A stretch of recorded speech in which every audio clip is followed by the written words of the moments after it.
E aí pessoal, beleza?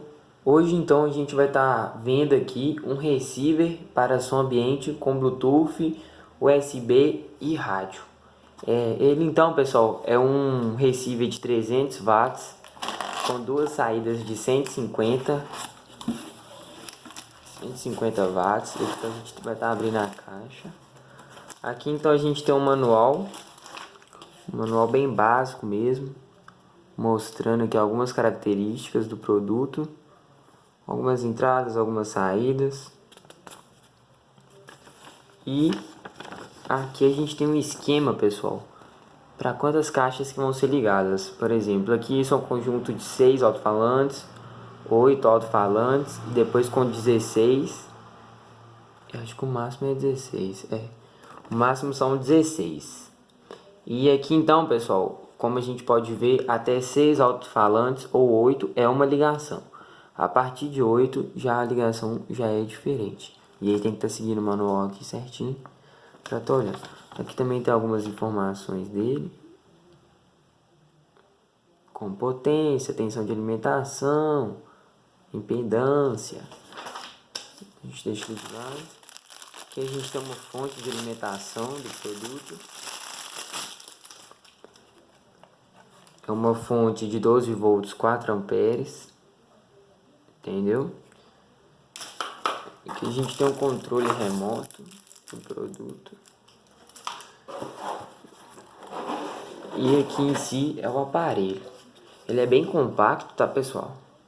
Então aqui a gente tem o áudio, o volume do áudio, o volume do microfone 1, microfone 2. Aqui é o canal, entendeu pessoal? Você controla o volume de cada saída. E aqui é o ajuste de grave e agudo.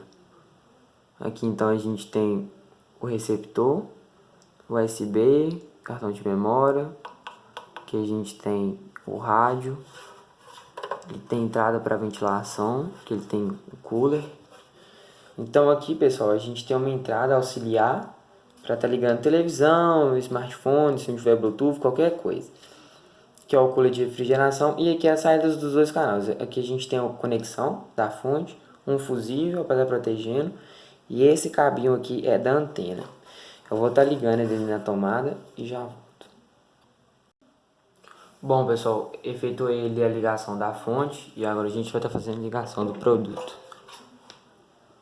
A gente liga aqui e aí ele já acende já o painel. Aqui pessoal, vou estar fazendo a demonstração dele só ligado. E aí eu vou deixar o carro. Aí no final do vídeo vai ter um card aí mostrando o funcionamento dele. Então pessoal, aqui a gente aperta o modo. E aqui a gente tem linha, que no caso é a entrada auxiliar, Bluetooth, e aí já vai para rádio.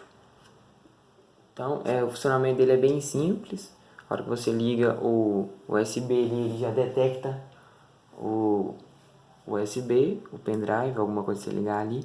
E o cooler dele, pessoal, só ativa quando tem o aquecimento. Ele não fica ligado direto. É um aparelho bastante compacto e parece que entrega uma potência boa. Esse foi o vídeo, espero que vocês tenham gostado. Deixa o like aí, se inscreva no canal, ative o sininho para estar recebendo as recomendações do canal. E é isso aí, galera. Valeu. Até a próxima. Fui.